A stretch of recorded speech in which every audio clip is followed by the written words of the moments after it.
अस्सलामु अलैकुम वरहमतुल्लाहि तआला वबरकातुहू। बिस्मिल्लाहिर्रहमानिर्रहीम। अल्हम्दुलिल्लाहि रब्बिल आलमीन वस्सलातु वस्सलामु अला सय्यिदिल मुरसलीन। अम्मा बाद फ़अऊज़ु बिल्लाहि मिनश शैतानिर रजीम। बिस्मिल्लाहिर्रहमानिर्रहीम। अल्लज़ीना हुम फ़ी सलातिहिम ख़ाशिऊन। सदक़ल्लाहुल मौलानल अज़ीम व बल्लग़ना रसूलुहुन नबियुल अमीनुल मकीनुल करीम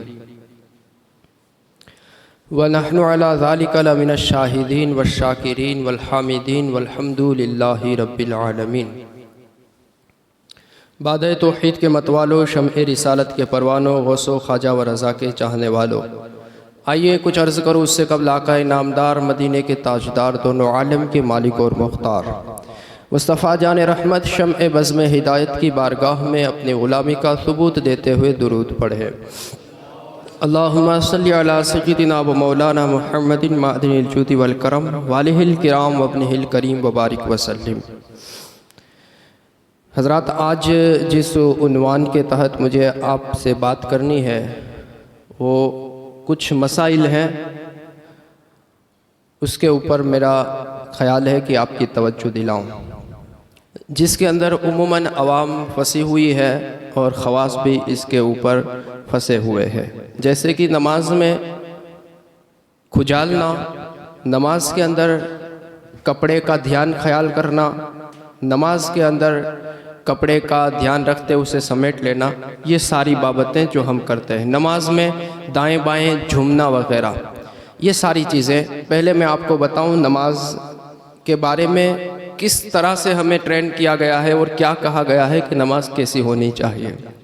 हुजूर पाक की नमाज का अंदाज़ क्या होता था, गौसे पाक की नमाज का अंदाज़ क्या होता था। गौसे पाक का जिक्र करना इसलिए ज़रूरी है कि 11वीं का महीना है और अल्हम्दुलिल्लाह हम कादरी निस्बत वाले हैं। तो आइए मैं आपको बताऊं, हज़रत आयशा सिद्दीक़ा रज़ियल्लाहु ताला अन्हा फरमाती है कि हुजूर पाक सल्लल्लाहु ताला अलैहि वसल्लम और हम गुफ्तगू के अंदर होते, हमारी बात और चर्चा चल रही होती, जैसे ही नमाज का वक्त आता, थोड़ा ध्यान रखिएगा आप, जैसे ही नमाज का वक्त आता तो मैं और हुजूर, हमारी कंडीशन ऐसी हो जाती कि हुजूर हमें पहचानते ही नहीं है। बाजू में कौन नमाज पढ़े छे खबर छे, कौन आवशे खबर छे, कोण नहीं आव्युं, बधुं ज आखुं केल्क्युलेशन आपणे नमाज चालू नमाज में आपणा मगज में आवे छे। नमाज का सिस्टम क्या बताया गया, माँ आयशा फरमाती हुजूर इस अंदाज से नमाज में मशगूल हो जाते कि हमें पहचानते ही नहीं है, हुजूर का हमारे से ताल्लुक़ नहीं था। मैं पूछूं अब हुजूर का ख्याल, हुजूर का ध्यान, हुजूर के दिमाग के अंदर क्या तस्वुरात चल रहे होंगे, तो आप शायद बता पाएँ कि हाँ, हुजूर अपने रब की बारगाह का ख्याल करते हुए कि जिस रब ने मुझे नमाज का हुक्म दिया है उसकी बारगाह में मैं हाजिर हूँ, तो अब वहाँ पर दूसरा ख्याल लाया ही नहीं जा सकता, वहां पर दूसरा तस्वुर लाया ही नहीं जा सकता। कैसे ला सकता है वो बंदा जिसे पता हो कि नमाज किस लिए पढ़ रहा है। वो बंदा अपने जहन फिक्र के अंदर दूसरे तीसरे तस्वुरात कैसे ला सकता है जिसे पता हो कि नमाज खुदा के बारगाह में हाजिर होकर के पढ़ी जाती है। और कुरान ने फरमाया अल्लज़ीना हुम फ़ी सलातिहिम ख़ाशिऊन, ये नमाज के अंदर खुशू खुजू रखने वाला, नमाज के अंदर पूरा ध्यान रखने वाला, नमाज को पूरे कानून और पाबंदियों से पढ़ने वाला मोमिन कामयाब है। क़द अफ़लहल मोमिनून, यकीनन कामयाब हो गए वो मोमिन जो अपनी नमाज़ों में खुशू खुजू रखते, पूरा ध्यान रखते हैं। अब मेरा और तेरा नमाज का पढ़ना तो होता है, लेकिन तेरा और मेरा ध्यान कहाँ होता है हम खूब ही जानते हैं। हमारे तस्वुरात बिखरे हुए, हमारे ख्यालात बिखरे हुए, हमारी फ़िक्रें अलग तरीके से काम कर रही होती है। हम खाली नमाज में होते हैं, बाकी हमारा दिमाग नमाज में नहीं हुआ करता। नमाज पढ़ रहा हूँ, मुझे पता है मेरा कपड़े के अंदर क्या हो रहा है। नमाज पढ़ रहा हूँ, मुझे ये एहसास हो रहा है कि मुझे कपड़ा दुरुस्त कर लेना चाहिए। नमाज पढ़ रहा हूँ, मैं ध्यान रख करके कपड़े को समेट करके सजदे में जा रहा हूँ। बता ये क्या इसे क्या कहा जाएगा। अगर मेरा ध्यान नमाज में होता तो मैं ये सोचता मैंने कौन सी भूल की है, मेरी कहाँ गलती हो रही है, मेरी कहाँ खता हो रही है, मैं क्या कर रहा हूँ, ये ध्यान हुआ करता। देखो बुजुर्गान दीन की नमाज कैसी थी। हज़रत गौस आज़म शाह जीला आप फरमाते में जामे मंसूरी के अंदर नमाज अदा फरमा रहा था। जैसे ही मैं सजदे के लिए गया तो एक सांप मुंह खोले होकर के मेरे सामने आ गया। मैंने उसे हटाया और सजदा किया। सोच रहे हैं आप क्या बात कर रहा हूँ?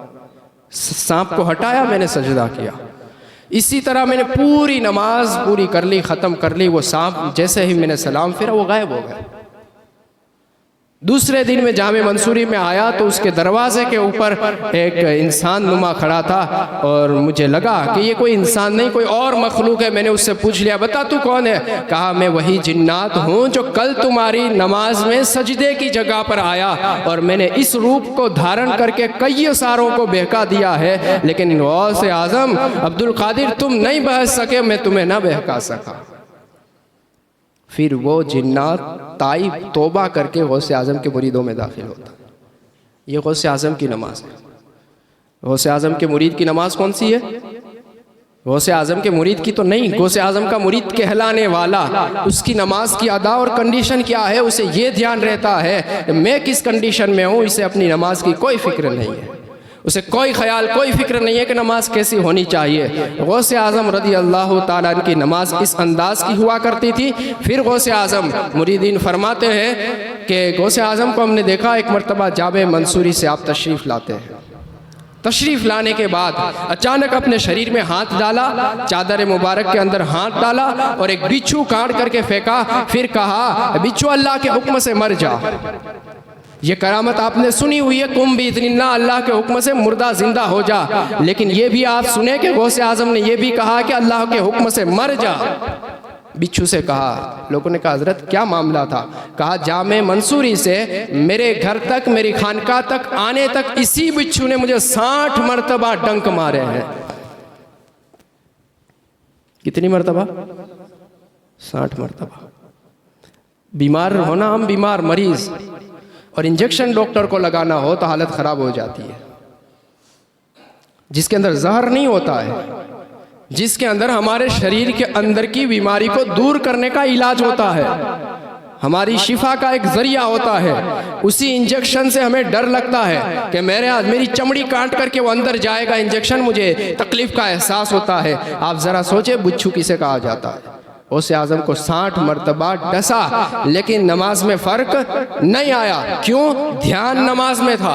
पता है ना खुदा की बारगाह में खड़ा हूँ, जिस बारगाह में मैं खड़ा हूँ वहाँ पर दूसरे तीसरे ख्यालात नहीं हुआ करते, वहाँ पर दूसरे कोई तसव्वुरात नहीं हुआ करते, वहाँ पर किसी और जगह जाया नहीं जा सकता, वहाँ पर हिसाब व किताब के मामलात नहीं होते, वहाँ पर धंधे की बातें नहीं हुआ करती, वहाँ पर रिस्क के मसाइल नहीं हुआ करते, वहाँ पर हमारे मरीजों की बातें नहीं हुआ करती, वहां पर सिर्फ अपने आप को हाजिर रखना होता है। अगर हम अपने आप को हाजिर रख देते हैं तो परवरदिगार खूब जानता है आने वाला किस मर्ज में मुब्तला है, आने वाला किस प्रॉब्लम के अंदर है, आने वाले को दुख क्या है, परेशानी क्या है, कौन उसका बीमार है, कौन मरीज है, किस तकलीफ में मुब्तला है, किसका जनाजा पढ़ना है, किस कारोबार में फंसा हुआ है, कहाँ इसके ऊपर हासिदीन टूट पड़े हैं, कहाँ पर दुश्मनों के वार होने हैं। ये सारी बातें परवरदिगार को पता है, तुझे और मुझे बताने की जरूरत नहीं है। सही कह रहा हूं, गलत कह रहा हूं? सही है ना? तो अब हमारा तस्वुर क्या होना चाहिए? नमाज में हम हैं, उसी की फिक्र के अंदर हमारी नमाज, उसी बात की फिक्र के अंदर कि बस ये अल्लाह की बारगाह में मेरे सजदे कबूल हो जाए, ये सही अंदाज से अदा हो जाए। सहाबा इकराम रज़ी अल्लाह ताला अन्हुम अजमाइन की ज़िंदगी से एक मैं दाखिला आपको दे दूँ। ग़ज़वा ज़ातुर रिकाक़, हुज़ूर पाक सफ़र फरमा रहे हैं, एक जगह आपने पड़ाव फरमाया, खदशा था, दुश्मन का खौफ था कि दुश्मन आकर के अचानक हमला कर सकता है। हुज़ूर ने कहा है कोई जो इसका पहरा दे, कोई हिफाजत के लिए खड़ा हो सकता है, रात को जाग सकता है। और हुज़ूर बात करें और सहाबा मना करे, ऐसा तो नहीं हो सकता था। एक मुहाजिर सहाबी और एक अंसारी सहाबी खड़े हो गए। या रसूलल्लाह हम दोनों हैं। कहा ठीक है, ये जो वादी है उसका जो शुरू का दरवाज़ा है वहाँ पर तुम लोग चले जाओ और वहाँ से हिफाजत करो। एक सहाबी रसूल वहाँ पर आराम फरमाना शुरू करते हैं। दूसरे ने सोचा कि लाओ मैं नमाज अदा करना शुरू करता हूँ। एक आराम फरमा रहे हैं, दूसरे नमाज अदा फरमा रहे हैं। इतने में दुश्मन आ गया और उसने ध्यान भी देख लिया कि मुसलमान नमाज में है। क्या कह रहा हूँ, उसने देख लिया मुसलमान नमाज में है। मतलब क्या है कि ये वार नहीं कर सकता, ये पलट करके अपना डिफेंस नहीं करेगा, ये मेरे सामने नहीं आएगा, मेरा मुकाबला नहीं करेगा, ये अपनी नमाज की तरफ ध्यान रखेगा और मुझे मौका मिल जाएगा। लिहाजा उसने एक तीर चलाया, दूसरा चलाया, तीसरा चलाया, 3 लगातार तीर सहाबी रसूल के सीने में पेवस्त हो गए, पर उन्होंने नमाज नहीं तोड़ी। नमाज नहीं तोड़ी। हालांकि वो जो कंडीशन, वो समय है ऐसा है कि जान की बात थी, तोड़ते तो कोई हरज ना थी, कोई हरज ना थी। किसी फतवे के तहत नहीं आते, किसी मसले के अंदर में नहीं आते, तोड़ देते तो दुरुस्त था, लेकिन ना तोड़ा। नमाज की अहमियत को बताते हुए, नमाज की अहमियत को समझते हुए ज़रा सोचना मुसलमान, तेरी और मेरी हालत क्यों ऐसी बन जाती है। बता वजह यह है, मैंने नमाज को कोई इंपॉर्टेंट नहीं दिया है, मैंने नमाज की कोई अहमियत नहीं समझी है। मैंने यूँ समझा है, फुर्सत मिली मैंने पढ़ ली, मौका था मैंने अदा कर ली। मैं फालतू बैठा हुआ था तो मस्जिद में चला गया, मैंने कोई कुर्बानी नमाज की खातिर नहीं दी है। वरना मेरा नमाज अदा करने का सिस्टम, मेरा नमाज में आने का सिस्टम, मेरे नमाज के अंदर लिबास का सिस्टम सारा जुदा और सारा अलग हुआ करता। मैं जाता नमाज के लिए, पहले अपने ख्याल के बारे में, कपड़ों के बारे में ख्याल फरमाता कि मेरे कपड़े मेरे शरीर के अंदर है, कंफर्टेबल है या नहीं, मुझे सुकून दे सकते हैं या नहीं। मैं उस पर पूरा ध्यान देता, पूरा ख्याल करता, उसे चेक करता। जिस तरह मैं मॉडर्न कपड़ों को लेने मार्केट के अंदर जाता हूँ, शरीर के अंदर बदल करके देखता हूँ कि ये पहनने में कैसा लगता है, चलने में कैसा लगता है, बैठने में कैसा लगता है, सोने के अंदर कैसा लगता है, ये पूरा ध्यान में देता हूँ। तब जा करके कोई कपड़ा खरीद करके लाता हूँ। मैंने ये ख्याल क्यों ना फरमाया कि मैं जो नमाज अदा करने जा रहा हूँ ये कोई मामूली चीज़ नहीं, करोड़ों रुपये से भी ज़्यादा कीमती चीज़ है और उस पर मुझे पूरा ध्यान केंद्रित करना चाहिए, अटेंशन होना चाहिए, मुझे इसको कोई इंपॉर्टेंट देना चाहिए। ये गुजर रहा था मैंने पानी पी लिया, ये गुजर रहा था मैंने कोई चीज़ खरीद ली, ये गुजर रहा था मैंने सजदा अदा कर लिया। इस तरह की जब नमाज अदा की जाएगी तो फिर आपको नमाज की अहमियत समझ में नहीं आएगी। आप मखसूस अंदाज से गुस्ल करें, तब ख्याल करें कि गुस्ल जो मैं कर रहा हूँ ये क्यों कर रहा हूँ, ये क्यों मैं गुस्ल कर रहा हूँ, इसकी क्या वजह है, मेरे गुस्ल करने की क्या वजह बन जाती है। आपके जहन के अंदर जवाब निकलना चाहिए। आपकी फिक्र नमाज पढ़नी है, कुरान छूना है। गुस्ल सही तरीके से नहीं करूँगा तो मैं नापाक रहूँगा, मौत आ सकती है, मैं नापाक मर जाऊँगा। ये ख्याल हमारे जहन में आना चाहिए। वुज़ू करने से पहले हमें यह ध्यान देना चाहिए जो मैंने गुस्ल किया है वो किस प्रकार का था। क्या मैंने जो गुस्ल किया है वो सही मानों में गुस्ल कहा जाएगा, या मैंने खाली अपने शरीर को चमकाने का प्रयास किया है। हज़ारों रुपये के साबुन लगा दें, आप क्रीम से इस्तेमाल कर ले, शैम्पू इस्तेमाल कर ले, अपने आप को ब्यूटी पार्लर से बिल्कुल तैयार करके लाएं। लेकिन अगर शरीयत के मुताबिक जो सिर्फ 3 फराइज कहे गए हैं अगर आपने अदा नहीं किए हैं तो कोई है नहीं ऐसा दुनिया में मुफ्ती जो आपको कहे कि आपने हाँ गुस्ल किया है। खाली 3 फर्ज करने पड़ेंगे, आपको नहीं किए हैं तो आप भले ना फिर 7,000 का लिबास पहन करके आए, 8,000 का, 1,00,000 का लिबास पहन करके आए। कहा ये तो जा सकता है कि आपने बहुत कीमती लिबास पहना है, साथ में ये भी कहा जाएगा हजरत आपने अपनी अज्ञानता का सबूत भी यहाँ दिया है कि जो बिल्कुल मुफ्त में काम करना था वो तुम नहीं कर पाए। 3 फर्ज अदा करने होते हैं। वज़ू के अंदर 4 फ़र्ज़ अदा करने होते हैं। है कोई ये कहते आपको कि वज़ू के 4 फ़र्ज़ आप जिस तरह से चाहे अदा कर ले आपकी नमाज हो जाएगी? है कोई नहीं है। जगत में कोई मुफ्ती नहीं, किसी भी मसलक का, किसी भी जगह का, कहीं का भी आप ले लें, कोई आपको ये सबूत नहीं दे सकता कि आपने 4 फ़र्ज़ में से 3 कमा हक़ हुआ अदा किए हैं तो आपका वज़ू हो जाएगा। नहीं, करना पड़ेगा।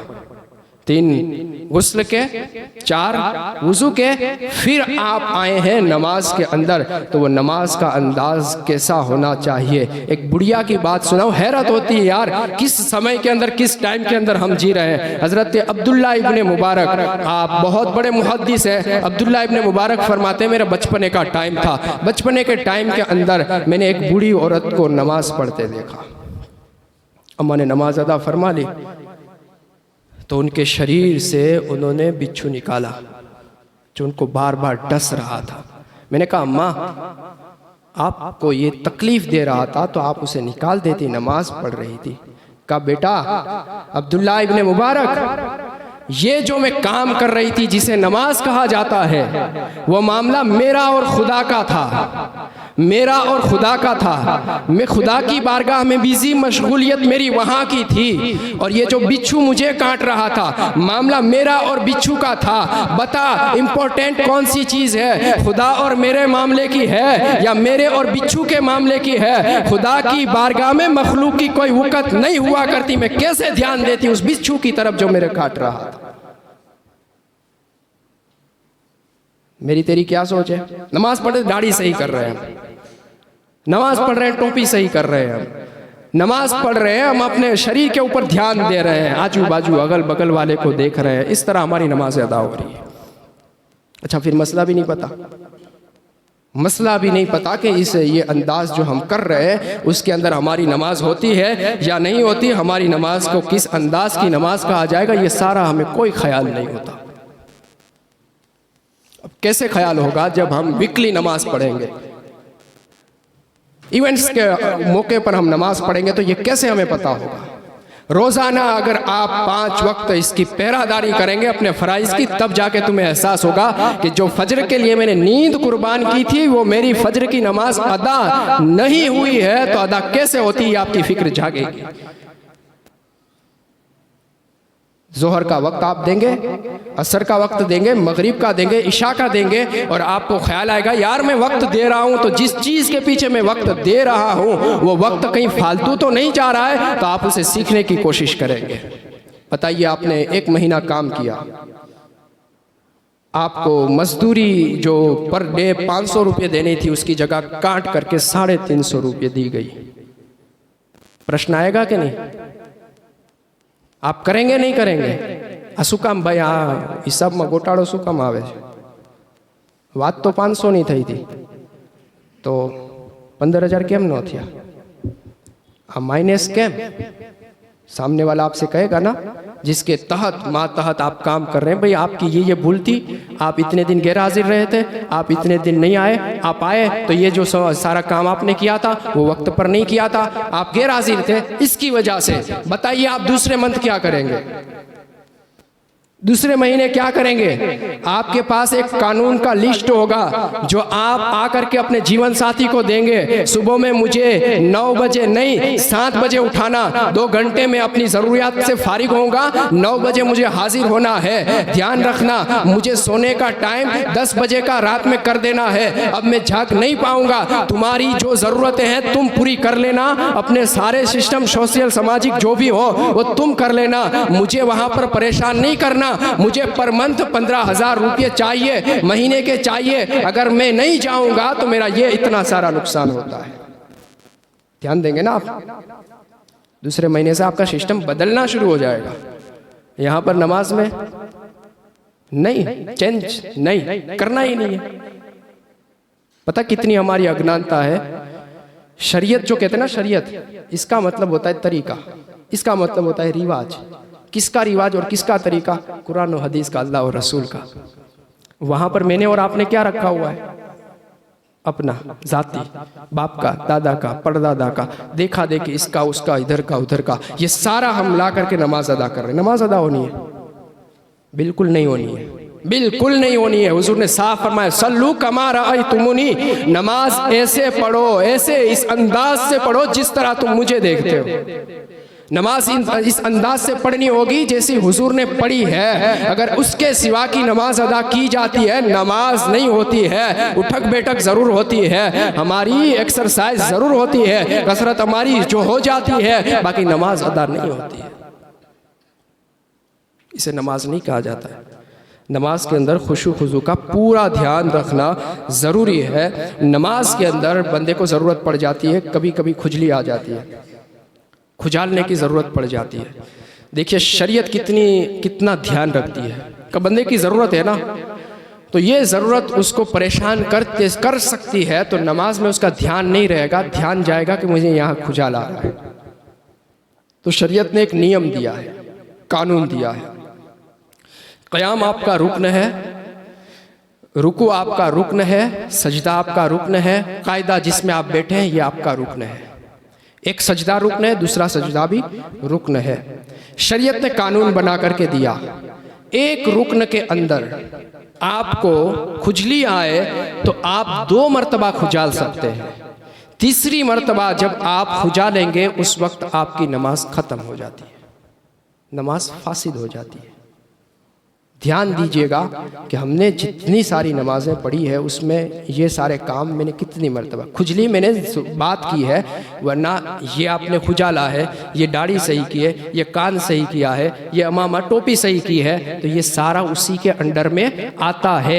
एक रुकन के अंदर, चाहे रुकू में आप करें या क़याम में करें, सजदे में करें, बैठने में करें, जिसमें भी कर रहे हैं, 2 मरतबा अगर आपने ये काम किया हरज नहीं है, आपकी नमाज हो रही है। और अगर आपने तीसरी मर्तबा किया तो आपकी नमाज जाती रही है, आपको उस नमाज को फिर से पढ़ना चाहिए। समझ गए आप? अब ये है, मैंने नमाज बांधी, ध्यान रखिएगा ना, मैं मसला बता रहा हूँ, आपकी अपनी नमाज की आपको फिक्र करनी है। ये जो है ना करोड़ रुपये में बात नहीं हुआ करती, करोड़ों से ऊपर की बात है। यहाँ फालतू में आपको मिल रही है, आप खाली तवज्जो दें। आपको ये नमाज, आपने हाथ बांधे हैं, यहाँ से आपका हाथ हटा, यहाँ पर आ गया, यहाँ पर आप खुजाल रहे हैं, बराबर हाथ यहीं पर है, यहाँ पर दूसरी मर्तबा खुजाला, तीसरी मर्तबा, कोई हरज नहीं है, बराबर है, कोई हरज नहीं है। ये हाथ यहाँ आ गया, बराबर, अब आपने खुजाला, ये क्या हो गया? दूसरी मर्तबा। अब यहाँ पर हाथ फिर आ गया, अब ये जो यहाँ से हटा, बात खत्म हो गई। ये एक टाइप हुई, ये दूसरी टाइप हो गई। मैंने कहा यहाँ पर 3 मरतबा आप खुजाल रहे हैं, हाथ यहीं पर है, कोई हरज नहीं है। दूसरी मरतबा आप हाथ हटा हटा करके काम कर रहे हैं तो आप हरज में मुब्तला है। अब तीसरी टाइप देखें, तीसरी मरतबा आपने क्या किया? हाथ बांधा, यहाँ पर ज़रूरत थी आपने खुजाल लिया, फिर ये हाथ आया नहीं नीचे, फिर आपने यहाँ खुजाल लिया, फिर ज़रूरत थी आपने यहाँ खुजाल ले गया, नमाज गई। समझ गए? एक जगह पर रह करके अगर हाथ 3 मरतबा 4 मरतबा काम करता है तो वो एक ही मरतबा शुमार किया जाएगा। हाथ ने जैसे जगह छोड़ी, हाथ ने जैसे जगह छोड़ी, अब जिस जगह पर जाएगा वो गिनती शुरू होगी और इस तरह से आपकी नमाज फासिद हो जाएगी। आया समझ में? ध्यान रखना है, हाथ बांधने के बाद हटता कितनी मर्तबा है, जगह कितनी लेता है, ये सारा आपको ध्यान रखना होगा। अगर आपने ये ध्यान नहीं किया तो आपकी नमाज जाती रहेगी। सीधी बात क्या है पता है? ये सारा ही भूल जाओ, ये सारा ही भूल जाओ कि मेरे शरीर में क्या हो रहा है, मुझे क्या होगा क्या नहीं होगा, बस नमाज अदा कर लो जैसे तेरा फ़िलिस्तीन वाले नमाज अदा कर रहे हैं। आई ना समझ में? सीधी बात ये है, इस तरह करना होगा आपको। ये मैंने एक नमूना दिया है, आपको इस तरह करना होगा, वरना वहाँ पर फिक्र तो ये भी है मेरा बच्चा आधा कटा हुआ है, वहाँ पर फिक्र तो ये भी है कि मुझे अभी नमाज के बाद अपने नौजवान की जनाजा पढ़नी है, वहाँ पर फिक्र तो ये भी है कि मेरी माँ मरी हुई पड़ी है, उसके लिए मुझे खड़ा कहाँ मिलेगा, वो भी फिक्र है। लेकिन वो इस फिक्र में नमाज नहीं पढ़ रहा है, वो इस फिक्र में पढ़ रहा है कि ये फ़र्ज़ पहला है, वो बाद में है, मुझे अपने रब की बारगाह में हाज़िरी देनी है। फिक्र को जगह, फिर समझ। दूसरी बात, नमाज के अंदर हमारा क्या होता है? कपड़ों का समेटना। कभी धूल मिट्टी की वजह से, कभी आदत की वजह से हम जैसे सजदे में जाते हैं तो कपड़ों को मोड़ते हैं, समेटते हैं ताकि कुछ इधर उधर ना हो जाए। इस तरह हम समेट करके सजदे में जाते हैं, इसी तरह समेट करके हम रुकू में जाते हैं। ये मकरूह है, तहरीमी है। वो नमाज फासिद हुई थी, ये क्या हो रही है? मकरूह है, तहरीमी, यानी जस्ट आपकी नमाज हो गई है लेकिन ऐसी नमाज हुई है जिसको आपको दोबारा पढ़ना है। पढ़ना वाजिब है, दोबारा पढ़ना वाजिब है। रुकू और सजदे में जाते हुए कपड़े आगे या पीछे से उठा लेना ये मकरूह है, तहरीमी है और इसकी शरीयत ने इजाज़त नहीं दी है। अगर आप ऐसा करते हैं तो आपकी नमाज मकरूह है, तहरीमी हुई और ऐसी नमाज का दोबारा पढ़ना वाजिब है, वरना आपकी नमाज नहीं होगी। मसले की तीसरी कंडीशन बयान करूं। कभी कभार हमारे शरीर के अंदर बदन के साथ कपड़ा फंस जाता है, चिपक जाता है, बदन के साथ कपड़ा फंस जाता है या चिपक जाता है। आपका ध्यान बार बार उसकी तरफ जाता है और आपको नमाज में डिस्टर्ब हो रहा है और उस कपड़े को हटा करके आपको नमाज में फ़ायदा मिल रहा है, तो शरीयत ने इजाज़त दी है एक हाथ से आप कपड़े को हटा लें और सजदे रुकू में चले जाएं। है ना शरीयत के पास सारा सिस्टम मौजूद। पहली कंडीशन जहाँ नमाज फासिद हो रही थी, दूसरी मैंने बताई वहाँ पर नमाज मकरूह तहरीम हो रही थी, तीसरी जगह जो हकीकत में ज़रूरत है, कभी कभार ऐसी कंडीशन किसी की बन सकती है, तो वहाँ पर एक हाथ से आपने थोड़ा सा जो काम किया है उसकी इजाज़त है, उसमें कोई हरज नहीं है। वरना बिला ज़रूरत किसी भी कारण के बगैर आप अगर एक मरतबा भी हाथ किसी जगह ले जाते हैं तो मकरूह तंज़ीही है। ज़रूरत के तहत की कंडीशन ये है, ये सोचिए आपको ये मसले, ये चीज़ें कितनी आपके लिए ज़रूरी है। और ये भी आप सोचिए कि एक मर्तबा बयान कर देने से ये सारी चीज़ें समझ में आ सकती है, याद रह सकती है। बिल्कुल नहीं। इस तरह की कई सारी चीज़ें हैं जो हम नमाज के अंदर करते हैं जिसकी वजह से हमारी नमाजें फासिद हो रही होती है, पर हमें उसकी तरफ ध्यान नहीं है और हम ऐसा ध्यान देना भी नहीं चाहते। हमारा ख्याल हमें ये कहता है कि जब तुम्हें पता चल जाएगा तब तुम वाक़ में आओगे। ये कोई दुनिया का कानून नहीं है साहिब, मैंने खबर न थी। ये दुनिया का कानून नहीं है, ये इस्लाम का कानून है, जहाँ पर यह कहा गया है तलबुल इल्म फरीज़तुन अला कुल्ली मुस्लिम, इल्म सीखना हर मुसलमान पर, हर ईमान के वाले पर फ़र्ज़ है। जो जानते हुए गुनाह कर रहा है वो भी बहुत बड़ा मुजरिम है, और जो न जान करके गुनाह कर रहा है वो डबल तरीके का गुनाह कर रहा है, वो दो तरह का मुजरिम है। उसे अपने जुर्म से तौबा करनी चाहिए, सीखने की कोशिश करनी चाहिए कि नमाज के अंदर पता है शर्तें आती है, फ़राइज़ आती हैं, नमाज को फासिद करने वाली चीज़ें आती हैं, नमाज के मकरूहात तहरीमी आते हैं, नमाज के मकरूहात तंज़ीही आते हैं, नमाज के वाजिबात आते हैं, नमाज की सुन्नतें आती है। नमाज के अंदर ये सारी चीज़ें रखी हुई है, और इन सारी चीज़ों में से आपके लिए ज़रूरी इतना होता है कि आप फ़राइज़ बिल्कुल सीखें, शराइत में कोई छूट नहीं मिलेगी। आपको नमाज के फासिदात बिल्कुल याद होने चाहिए, उसके अंदर भी आपको कोई कंसेशन नहीं मिलेगा। नमाज के वाजिबात आपके लिए ज़रूरी है, उसके अंदर भी कोई छूट आपको मिल नहीं सकती। नमाज के अंदर जो चीज़ें सुन्नते मुअक्कदा हैं उसका भी इल्म आपको होना चाहिए, उसका ध्यान में होना चाहिए। कभी कभार सुन्नते मुअक्कदा छूट जाते हैं तो हरज नहीं है, नमाज हो जाएगी। बापू आटलू बधु तो नोट थाय। 5 टाइम खाते हो? नहीं खाते हो? नहीं खाते होंगे। 3 टाइम तो खाते हैं ना? नहीं खाते होंगे। आदत के मुताबिक 2 वक्त का खाना खा रहे हैं ना आप, तो उसके लिए क्या करना पड़ता है?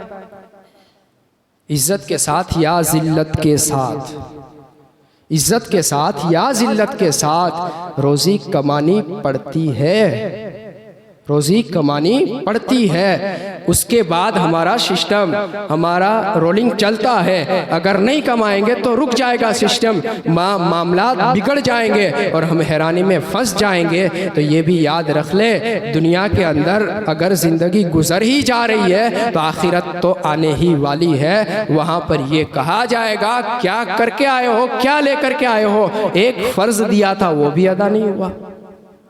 पता हुज़ूर ने क्या फरमाया? अस्सलातु इमादुद्दीन,